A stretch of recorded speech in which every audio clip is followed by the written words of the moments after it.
Rocky Marciano said walk away, and Dean Martin was already moving, and the neon from the Sands sign was painting everything red and gold, and the young valet's collar was still bunched in the drunk man's fist, and nobody on the Las Vegas Strip that November night in 1961 had any idea what the next 60 seconds were going to cost everyone involved.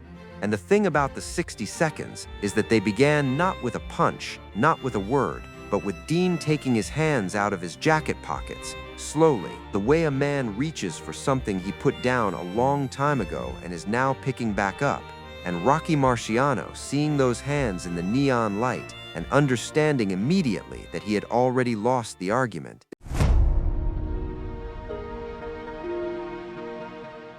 It started the way things start on the Strip after midnight, which is quietly, which is with something that looks like nothing until it becomes something.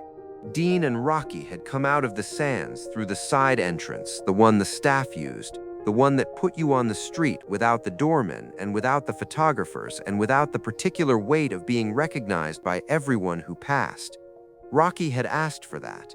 He had a meeting in the morning, a business thing, nothing glamorous, and he wanted 1 hour where he was just a man walking, just a guy in a dark jacket and slacks on a street that was still warm even in November because the desert holds heat the way certain memories hold heat long after the source has gone. Dean understood that. Dean had been living 2 lives for long enough that slipping between them felt like changing shoes. The tuxedo was upstairs. The show was done. He had another show tomorrow night and a recording session Thursday, and a manager who would not enjoy a phone call from a Las Vegas emergency room, and none of that was in his head right now because the kid in the ill-fitting uniform jacket was 30 feet ahead, and the drunk man had him by the collar, and the kid's face had the look of someone who had decided that endurance was the only available strategy. He saw the valet before Rocky did. They had been talking about nothing in particular.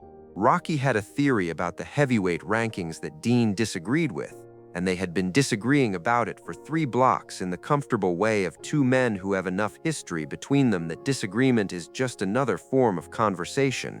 Dean had his hands in his jacket pockets, and he was half listening and half watching the street the way he always watched streets. The way you learn to watch streets when you grow up in a place where the street will teach you things if you let it, and the things it teaches are not always gentle. The kid was maybe 20. In the uniform of one of the smaller hotels, a jacket that didn't quite fit in the shoulders, and he had been walking fast, the walk of someone finishing a shift and calculating how long it would take to get home, and the drunk man had come out of the space between 2 parked cars, and the encounter had the specific quality of something that had been building for a while and had simply chosen this moment and this kid to resolve itself.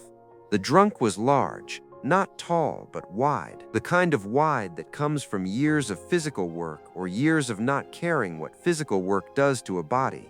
And he had the valet by the collar, and he was explaining something, explaining it loudly, explaining it with the particular confidence of a man who had decided that volume was a form of argument. Rocky said, "Keep walking, Dino." He said it without breaking stride. He said it the way you say something you know is probably not going to land, but you say it anyway because the alternative is not saying it. He had known Dean long enough to know what Dean's stillness meant, not the stillness of hesitation, the other kind. Dean had stopped walking. He was standing with his hands still in his jacket pockets, and he was looking at the drunk man, and he was doing the thing he had done since he was 15 years old in Steubenville, which was reading a situation the way other people read text, quickly and completely, taking in the weight and the balance and the reach and the specific quality of the anger, whether it was hot or cold, whether it had a target or whether it was looking for one. This one had a target. The target was the kid in the ill-fitting jacket who was trying to explain something with his hands and not getting anywhere, and whose face had the look of someone who had decided that endurance was the only available strategy. Rocky came back. He stood next to Dean, and he looked at the scene, and he looked at Dean, and he said, "It's not our business. Keep walking." Dean said, "That kid's working a double shift." Rocky said, "You don't know that." Dean said, "Look at his shoes." Rocky looked at the kid's shoes. They were the wrong shoes for the uniform. The kind of shoes you wear when your work shoes have given out and you can't replace them yet, and you hope nobody looks down. Rocky understood what Dean meant by the shoes. He didn't say anything for a moment, and in that moment he made a tactical error, which was pausing, because a pause with Dean Martin was not neutral ground. A pause was losing ground. Then he said, "Dino, you've got a show tomorrow night. You've got a recording session on Thursday. You've got things to lose that this kid can't even imagine. This is not the hill." Dean took his hands out of his jacket pockets. Rocky's eyes went to Dean's hands. He had seen Dean's hands before, had noticed them the first time they met, the way you notice things that tell you something true about a person's history. The knuckles, not the clean knuckles of a man who had never been in a ring, but the particular landscape of hands that had been broken and healed and broken again without the benefit of proper wrapping, because proper wrapping costs money. And money was not something young Dino Crocetti had in abundance in the basement gyms and backroom fights of eastern Ohio. Rocky Marciano had his own hands. He knew what those knuckles meant. He knew what it cost a body to accumulate that specific kind of evidence. He said, "Dean." Dean was already walking toward the drunk man, not fast, not slow.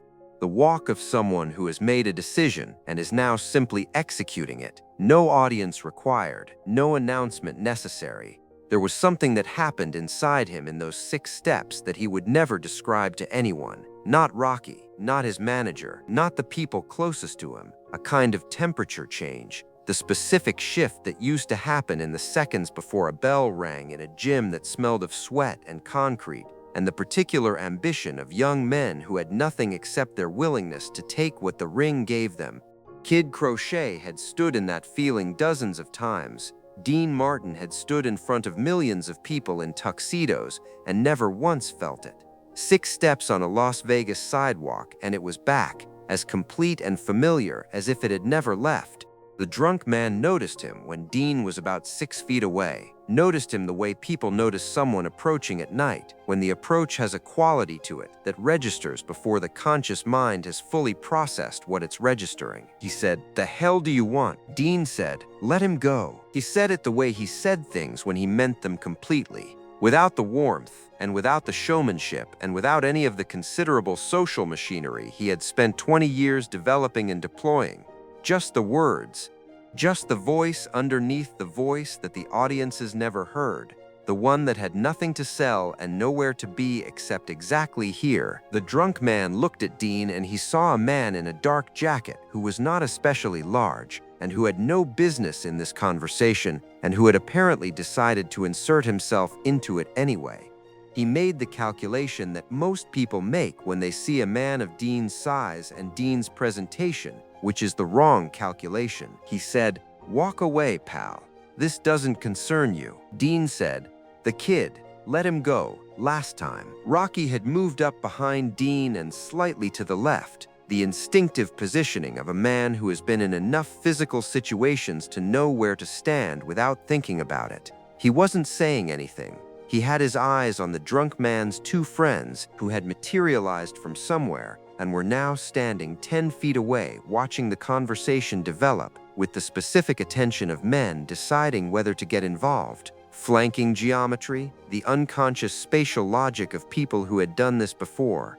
Rocky watched them and they watched Rocky, and everybody understood the same thing at the same moment, which was that this was no longer a drunk man bothering a valet. This was something with sides. The drunk man shoved the valet to one side, hard enough that the kid had to catch himself against a parked car, and he took 2 steps toward Dean, and he said something that the people who heard it that night would not repeat exactly, but the meaning of which was clear enough, which was that he had assessed Dean and found the assessment comfortable, and was about to explain why Dean had made a mistake. He reached for Dean's jacket. He didn't get there. Dean's left hand came up and caught the wrist, not blocked, caught, fingers wrapping at the exact point where grip strength becomes irrelevant, regardless of the size of the arm attached to it. The drunk man pulled back and couldn't. His size gave Dean more to work with, not less, more momentum, more mass moving in a direction it could no longer control. Dean turned the wrist slightly, just enough, redirecting the force of the pull into the drunk man's own shoulder, and the drunk man had a brief, confused moment of pulling against himself. Then Dean's right hand came forward, a short, compact strike to the solar plexus. No wind-up, no telegraph, placed with the quiet precision of someone who has thrown that punch 10,000 times in rooms that smelled of concrete and old sweat, and the drunk man's diaphragm locked and his eyes went wide and his knees buckled and he went down with the specific quality of someone whose body has received information that overrides everything else. All plans, all intentions, all opinions about who was supposed to win this. 4 seconds. Maybe 5. The valet was standing against the parked car with his hand still raised where he'd caught himself, watching a man in a dark jacket stand over the drunk man without having changed his breathing at all. Rocky looked at the two friends. He didn't move toward them. He just looked, and they looked back, and whatever they saw in that look completed the calculation they were already running. They turned and walked, not running, which would have been an admission, but walking with the urgent quality of men who have somewhere else to be and have just remembered it. Rocky stood there with his arms crossed, watching Dean straighten up and turn to the valet. The kid was standing against the parked car with an expression that was trying to process several things simultaneously. Dean looked at him for a moment. He didn't say anything inspirational. He didn't make a speech. He looked at the kid's shoes again, briefly, and then he reached into his jacket pocket and took out his wallet, and he put something in the kid's hand, and he said, "Get better shoes. The job's hard enough without your feet hurting." The kid looked at what was in his hand, and looked at Dean and started to say something, and Dean was already turning away. Rocky was the undefeated heavyweight champion of the world. He had retired without a loss, 49 fights, a record that existed in a category by itself.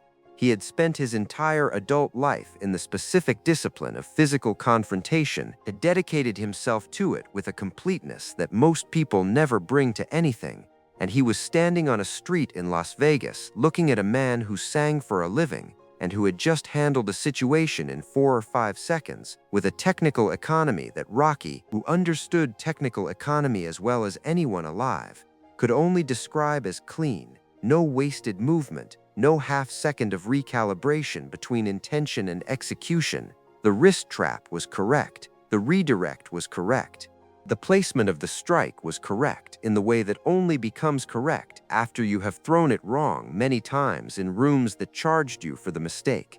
Rocky knew exactly what that education cost, and he knew exactly where you had to go to get it, and he stood there on the sidewalk and understood for the first time something about Dean Martin that the tuxedo and the marquee and 20 years of television had effectively concealed, that Dean Martin had also gone there and also paid for it and had simply never told anyone. He said, "Where did that come from?" Dean said, "Ohio." They walked for another half block without speaking. The Strip was doing what the Strip does at midnight, which is exist at a volume that makes silence feel like a private thing, something you carry inside the noise rather than something the noise allows. The Sands marquee was behind them now. The Flamingo was ahead. The desert air had the particular quality it gets after midnight, cooler than the day but still holding the day's memory in it. Rocky said, "You never talk about it." Dean said, "Nothing to talk about." Rocky said, 36 fights. Dean said, "Lost 11. Rocky said, "You know what I see when I look at your hands?" Dean said, "Old news." Rocky said, "I see someone who learned what it costs, the real cost, not the belt and not the purse, the actual cost.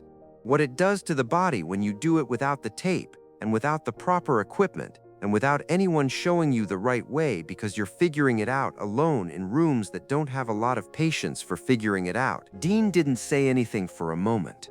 The neon from a hotel sign they were passing moved across his face and then let it go. He said, "The kid had wrong shoes."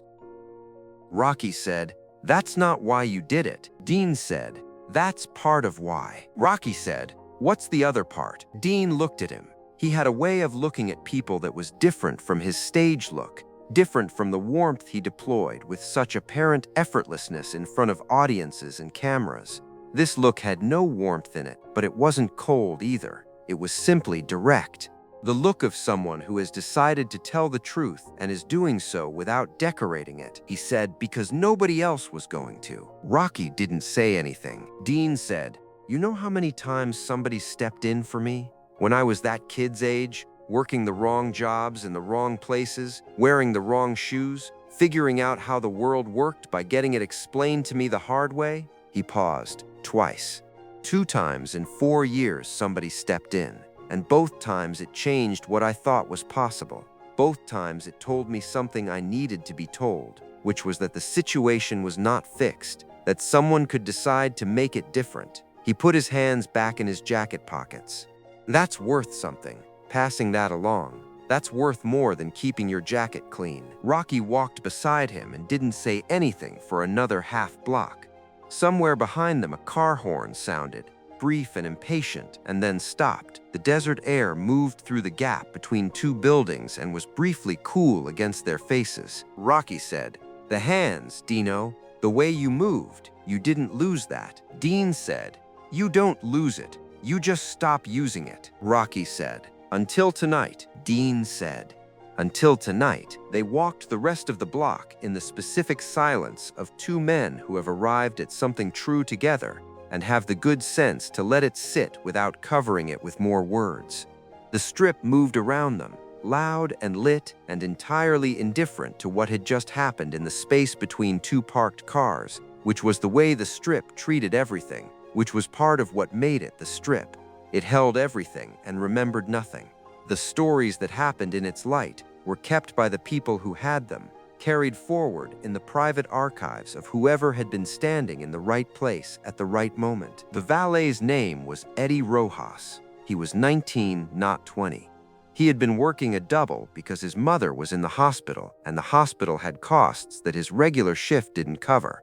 He had not told anyone this because the strip in 1961 was not a place that rewarded that kind of disclosure, and he had been doing what people do when they are carrying something heavy in a context that doesn't permit them to put it down, which was carrying it and keeping his face arranged in the expression that the job required. He took the bus home that night, and he sat in the back and he opened his hand and looked at what Dean had put there, and he sat with it for the length of the ride, which was 40 minutes, long enough to think about what had happened and what it meant, and what kind of person steps out of the dark on a Las Vegas street at midnight for a kid in wrong shoes. He told his mother about it the next day in the hospital, and she asked him what the man looked like, and he described the dark jacket and the quiet face and the hands, and his mother said it sounded like an angel, and Eddie said he didn't think that was exactly right, but he understood what she meant. He didn't know who Dean Martin was until 3 days later when someone at work pointed at the Sands marquee and said that was the guy, that was Dean Martin, the one who sang with Frank Sinatra, the one on the television show, the one who was one of the most famous entertainers in the country. Eddie looked at the marquee for a long time. Then he looked at his new shoes, which he had bought the day after, which fit correctly, which made the double shifts easier in the specific small way that things that fit correctly make hard things easier. He kept the story for the rest of his life, told it to his wife when they got married, told it to his kids when they were old enough, told it to anyone who asked him what he remembered about working the strip in the early 60s. He told it the same way every time, which is the mark of a true story, the way true stories hold their shape because they happened, and the things that happen carry a weight that keeps them from drifting.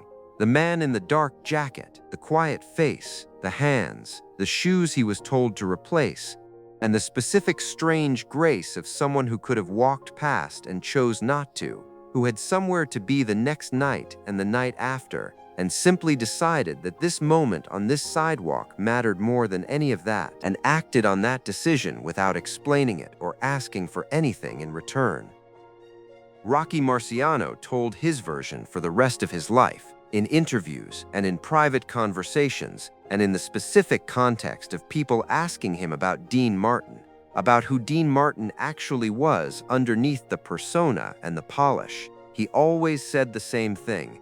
He said he had told Dean to walk away, and Dean hadn't walked away, and what happened next had taken 4 or 5 seconds, and the efficiency of it had told Rocky something he had not known before that night, which was that the version of Dean Martin that the public saw was real, but it was not the whole thing, that there was something underneath it that was older and harder and more completely itself, something that had been formed in rooms that didn't have much patience, and that had survived everything that came after without changing in any fundamental way. What Rocky never mentioned in any version of the story, what he kept back every time, was the sound Dean had made in the moment before he moved. Not a word, not a warning, nothing directed at the drunk man.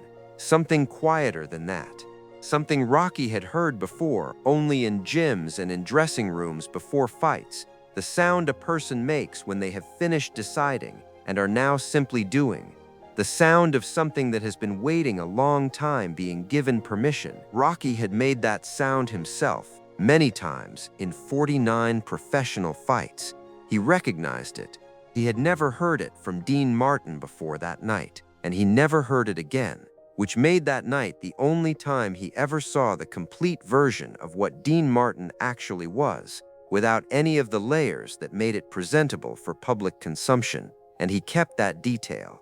Not because it was secret, but because some things are better kept than told, better carried than placed in front of people who weren't there and can't feel the weight of them properly. What he told people instead was this: Dean Martin could have been a different kind of man. He had the tools for it. He had the hands and the speed and the specific cold calm that the situation requires, all of it intact and available. He chose the tuxedo. He chose the microphone. He chose the version that stood in the light and sang and made people feel that the world was warmer than it sometimes was. But the choice was a choice, not a default.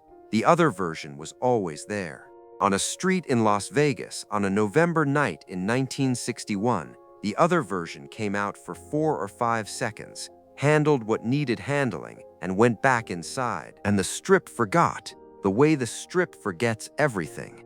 And the neon kept burning, red and gold over all of it. If this brought back a memory or a thought you'd like to share, leave it in the comments. I read every single one, and I replied to each one personally.